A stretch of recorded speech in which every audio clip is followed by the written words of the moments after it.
یاد رکھنا صحابہ کی گستاخی کر کے ان لوگوں کے دلوں میں تو جگہ بنا سکتے ہو کہ جو تمہاری ہی سوچ کے لوگ ہیں، جیسی سوچ تم رکھتے ہو، جو ایسی ہی گندی سوچ کے لوگ ہیں ان کے دلوں میں تو تم جگہ بنا سکتے ہو، لیکن میرا رب تمہیں ضرور دنیا میں ذلیل کرے گا، جس طرح سے احمد حسن رافضی کو ذلیل کیا ہے۔ یہ بات آپ نوٹ کر لیں، لکھ لیں اس بات کو کہ جو بھی صحابہ کا گستاخ ہوگا، کسی نے بھی اگر ایک صحابی کی بھی گستاخی کی ہوگی، کسی صحابی کی شان میں ادنا سی بھی گستاخی کی ہوگی، تو اللہ اس کو دنیا میں ہی ذلیل فرمائے گا۔ یہ دور میرے عزیزوں ایک فتنوں کا دور چل رہا ہے۔ آج آپ دیکھیں نئے سے نئے فتنے نکل کر کے آ رہے ہیں۔ اگر کسی کی دکان بند ہونا شروع ہو جاتی ہے نا، لوگ پہچاننا چھوڑ دیتے ہیں، تو وہ یا تو اللہ کے رسول صلی اللہ تعالی علیہ وسلم کے صحابہ کی شان میں گستاخی کرتا ہے، یا پھر اہل بیت اطہار کی شان میں گستاخی کرنا شروع کر دیتا ہے۔ اور میرے عزیزوں، یہ دو تین نام میں آپ کو بتانے کے لیے چلا ہوں۔ ایک بات اور میں آپ کو بتا دوں، یاد رکھنا، آپ کو اگر دین سیکھنا ہے نا، آج گمراہیت کی طرف جو لوگ جا رہے ہیں، اس کی سب سے بڑی وجہ یہ ہے کہ ہم نے اپنے علماء سے، علماء اہل سنت سے ہم نے رابطوں کو ختم کر دیا ہے۔ ہم نے یہ سوچ لیا کہ اب کسی عالم کی، کسی مولوی کی کوئی ضرورت نہیں ہے۔ اگر ہمیں جانکاری لینا ہے کسی بات کی دین کے تعلق سے، تو موبائل اٹھائیں گے اور سوشل میڈیا کا دور ہے، یوٹیوب کھولیں گے یا کوئی اور دیگر پلیٹ فارم کھولیں گے، وہاں سرچ کریں گے، کچھ نہ کچھ نکل کے آ جائے گا۔ یہ ہم یہ نہیں دیکھتے کہ یہ سامنے جو بول رہا ہے یہ کس فرقے کا انسان ہے، یہ کس عقیدے کا انسان ہے، کسی ذہنیت کا انسان ہے، ہمیں اس بات سے کوئی پرواہ نہیں ہے۔ تو یاد رکھنا، جو لوگ موبائلوں سے دین سیکھ رہے ہیں، سوشل میڈیا سے دین سیکھ رہے ہیں، یاد رکھنا وہ کہیں نہ کہیں گمراہی کی طرف جا رہے ہیں۔ اللہ ماشاءاللہ سب کو نہیں کہتا، لیکن کچھ لوگ ہیں جو اہل سنت والجماعت کے جو اچھا کام کر رہے ہیں، کچھ مفتیان کرام ہیں جو دین کا کام اچھے طریقے سے کر رہے ہیں، لیکن عوام میں سے تو یہ کسی کو جانکاری نہیں ہے نا کہ کون کس عقیدے کا ہے۔ وہ تو جو آیا سامنے سننا شروع کر دیا۔ اب آپ دیکھیں میرے عزیزو، احمد حسن رافضی کہ جو سیدنا امیر معاویہ رضی اللہ تعالیٰ عنہ کی شان میں گستاخی کرتا ہے، اور دیگر صحابہ کی شان میں بھی وہ اشارتاً کنایتاً گستاخیاں کرتا رہتا ہے۔ اور یہ احمد حسن رافضی میرے عزیزو، یہ کوئی نیا فتنہ نہیں ہے۔ آپ اس کو یہ نہ سمجھیں کہ یہ کوئی نیا فتنہ ہے، یہ بہت ٹائم سے، کئی سالوں سے یہ صحابہ کی شان میں بھونکتا ہوا نظر آ رہا ہے، کئی سالوں سے۔ اور کچھ علماء ہمارے ایسے ہیں کہ جنہوں نے اس کا جواب بھی دیا ہے، اس کا رد بھی کیا ہے میرے عزیزو۔ تو وہ شخص کہ جو عالم نہ ہو، ڈپلومے کی سند لے کر کے جو مناظرہ کرنے کے لیے پہنچ جائے، مجھے بتاؤ وہ صحابہ کرام رضوان اللہ تعالی علیہم اجمعین کے بارے میں کیا جانکاری رکھتا ہوگا؟ آج وہ شخص 1450 سال کے بعد میں وہ شخص سیدنا امیر معاویہ رضی اللہ تعالیٰ عنہ پر بھونک رہا ہے، وہ شخص نمبر طے کر رہا ہے کہ کس کا پہلا نمبر اور کس کا دوسرا نمبر، معاذ اللہ رب العالمین، جسے کوئی اندازہ نہیں، جسے پتہ نہیں ہے صحابہ اکرام رضوان اللہ تعالی علیہم اجمعین کے فضائل کے بارے میں، جو صحیح طریقے سے نہیں جانتا ہے۔ اور اس نے کہا تھا نا کہ میں نے 150 مناظرے کیے ہیں، یہ اس کے جملے تھے کہ الحمدللہ پورے ملک بھر میں، پورے ہندوستان میں ہم اب تک 150 مناظرے کر چکے ہیں۔ جو اس نے مناظرے کیے ہیں 150 مناظرے، اس کی حقیقت کا آپ کو معلوم ہے میرے عزیزوں؟ میں بتاتا ہوں، اس نے گالیاں بکی ہیں فون لگا لگا کر علماء اہل سنت کو۔ جب اس سے جواب نہیں دیا گیا کسی عالم کی بات کا، تو اس نے گالیاں بکنا شروع کر دی۔ آج آپ دیکھیں اور سرچ کریں اس بات کو، اگر میری بات آپ کو جھوٹ لگ رہی ہے تو آپ کو حقیقت کا پتہ چل جائے گا کہ یہ کتنا غلیظ قسم کا انسان ہے، یہ کتنی گالیاں بکنے والا انسان ہے کہ جو ماؤں بہنوں کا ادب نہیں کر سکتا ہے، وہ صحابہ اکرام رضوان اللہ تعالی علیہم اجمعین کی شان کیا بیان کر سکتا ہے؟ وہ یہ کیسے فیصلہ کر سکتا ہے کہ کون صحابی کیسا ہے، کون سے صحابی کا کیا مقام ہے؟ اللہ اکبر کبیرہ۔ آج ہم فیصلہ کرنے کے لیے چلیں۔ میرے آقا نے تو ارشاد فرمایا، اصحابی کالنجوم اقتدیتم اہتدیتم، یہ میرے جو صحابہ ہیں یہ ستاروں کی مانند ہیں، کسی ایک کی بھی پیروی کرو گے، کسی ایک کے بھی نقش قدم پر چلو گے تو تم ہدایت پا جاؤ گے۔ ایسے لوگ آپ کے ارد گرد گھومتے ہوئے آپ کو نظر آئیں گے۔ ان کا لباس دیکھ کر، ان کے امامے، ان کی ٹوپیاں، اونچی اونچی ٹوپیاں دیکھ کر آپ بہک نہ جانا میرے عزیزو،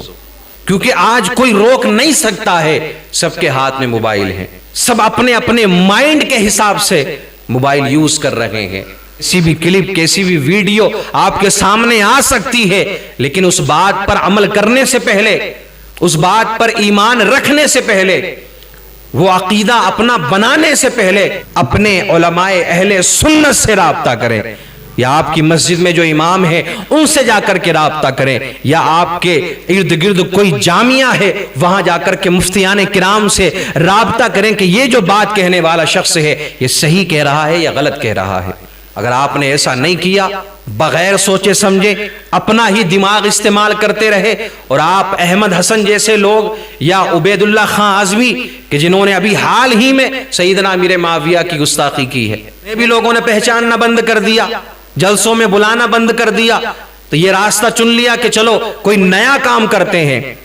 یہ جانتے ہیں نا کہ کنٹروورسی اگر پیدا کرنا ہے تو کوئی عجیب بات کہنا پڑے گی، سیدھی سیدھی بات بتائیں گے، نبی کے فضائل بیان کریں گے، صحابہ کے فضائل بیان کریں گے، اولیاء کرام کی بات کریں گے، اور لوگوں کو نماز کی روزے کی طرف بلائیں گے، تو یہ تو عام باتیں لوگوں کو لگتی ہے، اس سے کیا کنٹروورسی پیدا ہوگی؟ کوئی معاملہ پیدا نہیں ہوگا۔ کوئی نئی بات کرتے ہیں، اگر مشہور ہونا ہے، فیمس ہونا ہے، چند لوگوں کے درمیان مقبولیت حاصل کرنا ہے،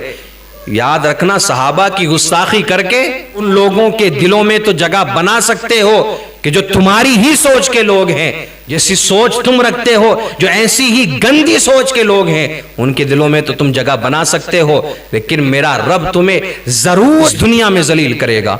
جس طرح سے احمد حسن رافضی کو ذلیل کیا ہے۔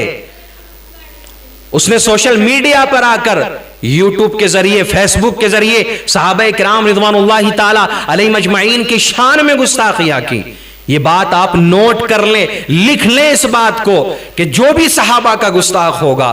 کسی نے بھی اگر ایک صحابی کی بھی گستاخی کی ہوگی، کسی صحابی کی شان میں ادنا سی بھی گستاخی کی ہوگی، اللہ اس کو دنیا میں ہی ذلیل فرمائے گا، اس کو دنیا میں ذلت کا سامنا کرنا پڑے گا۔ یہ اگزامپل آپ کی نگاہوں کے سامنے ہے کہ احمد حسن رافضی جو اب تک تو زیادہ نہیں پہچانا جاتا تھا، لیکن آج پوری دنیا میں اس کو ذلت اور رسوائی کا سامنا کرنا پڑ رہا ہے۔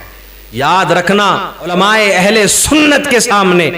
کوئی بھی بدعقیدہ آج تک ٹک نہیں پایا ہے، اور نہ جانے کتنے لوگ جو اب تک اسے بہت بڑا عالم سمجھ رہے تھے،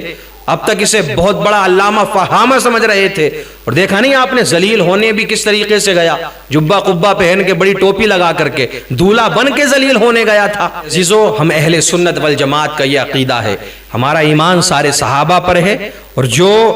عقیدہ اہل سنت والجماعت کا ہے، جو اعلیٰ حضرت نے بتایا ہے، جو دیگر میرے عزیزو علماء کرام نے ہمیں بتایا ہے حضرت امیر معاویہ کے تعلق سے، ہمیں وہی عقیدہ رکھنا ہے میرے عزیزو۔ اور یاد رکھنا، یہ بڑے بڑے اداروں سے بھی اعلان ہو چکا ہے۔ دوسرا جو شخص بیٹھا تھا اس مناظرے میں، مفتی نور العین کے نام سے، جو اپنے نام کے آگے مصباحی جوڑ رہا ہے، جامعہ اشرفیہ سے بھی یہ اعلان ہو چکا ہے کہ کوئی بھی ایسا شخص جو کسی صحابی کی شان میں گستاخی کرتا ہے، چاہے وہ اشرفیہ کا ہی فارغ کیوں نہ ہو، چاہے وہ اپنے نام کے آگے مصباحی کیوں نہ لکھتا ہو، یہاں سے فراغت کیوں نہ حاصل کی ہو، اگر وہ صحابہ کا گستاخ ہے، صحابہ کی شان میں گستاخی کرتا ہے، یہاں تک کہ حضرت امیر معاویہ کی شان میں بھی اگر گستاخی کرتا ہے، تو اس کا ہم سے کوئی تعلق نہیں ہے، جامعہ اشرفیہ سے اس کا کوئی تعلق نہیں ہے، اعلان ہو چکا ہے میرے عزیزو۔ تو آپ کو اپنے آپ کو بچانے کی ضرورت ہے۔ یہ وہ دور ہے میرے عزیزو کہ آپ صبح میں اٹھیں گے تو ایمان والے ہوں گے، رات ہونے تک آپ کا ایمان ختم ہو جائے گا، کوئی نہ کوئی ایسی بات آپ کی زبان سے نکلی ہوگی، یا کسی ایسے عقیدے کو آپ نے اپنا لیا ہوگا، یا کسی ایسے شخص کے نقش قدم پر آپ چلنے لگے ہوں گے کہ جس کا ایمان سے کوئی واسطہ نہیں ہے۔ تو یہ بھی قرب قیامت کی ایک نشانی ہے کہ ایک دور وہ آئے گا میرے عزیزو کہ لوگ صبح میں ایمان والے ہوں گے، شام تک کافر ہو جائیں گے۔ تو آپ کو اپنے آپ کو بچانا ہے، علماء اہل سنت نے جو راستہ بتایا ہے اسی پر عمل کرنا ہے۔ اور آج جو میرے عزیزو، آج جو بچانے والا ہمیں کوئی راستہ ہے، جو سیدھا راستہ دکھانے والا اگر کوئی ہے میرے عزیزو، تو وہ مسلک اعلیٰ حضرت ہے۔ اسی پر عمل کریں، اسی پر چلتے رہیں، انہی عقائد کو اپنائیں، اس پر چلتے رہیں گے تو رب کعبہ کی قسم دنیا میں بھی آپ کو کامیابی ملے گی، اور انشاءاللہ العزیز قبر و حشر میں بھی آپ کامیاب ہوتے ہوئے نظر آئیں گے، کیونکہ سارے صحابہ پر ہمارا ایمان ہے، اہل بیت اطہار کے لیے ہم اپنی جان قربان کرنے کے لیے تیار ہیں. ہم اپنی جان سے زیادہ نبی کی آل سے محبت کرتے ہیں, سارے صحابہ سے ہم پیار کرتے ہیں, سارے ولیوں سے ہم محبت کرتے ہیں. ہم ان میں سے نہیں ہے کہ صحابہ کو برا کہہ دیا اور صرف اہل بیت سے پیار کرتے رہے, اہل بیت کو برا کہہ دیا یا صحابہ سے پیار کرتے رہے یا ولیوں کی شان میں گستاخیاں کرتے رہے. آج آپ کو ولیوں کی شان میں گستاخی کرنے والا ایک فتنہ الگ ملے گا, آپ کو صحابہ کی شان میں گستاخی کرنے والا فتنہ الگ ملے گا, اہل بیت اطہار کی شان میں گستاخی کرنے والا فتنہ الگ ملے گا. نئے سے نئے فتنے جنم لے رہے ہیں. آپ کو ان سب کو اگنور کرنا ہے میرے عزیزو, اور اپنے ایمان کی حفاظت کرنا ہے, کیونکہ یاد رکھنا ایمان کی حالت سے دنیا سے جاؤ گے تبھی آپ کو جنت نصیب ہوگی. اور جنت کب ملے گی, ایمان والے کب رہیں گے, قرآن و حدیث کے بتائے ہوئے راستے پر چلیں گے.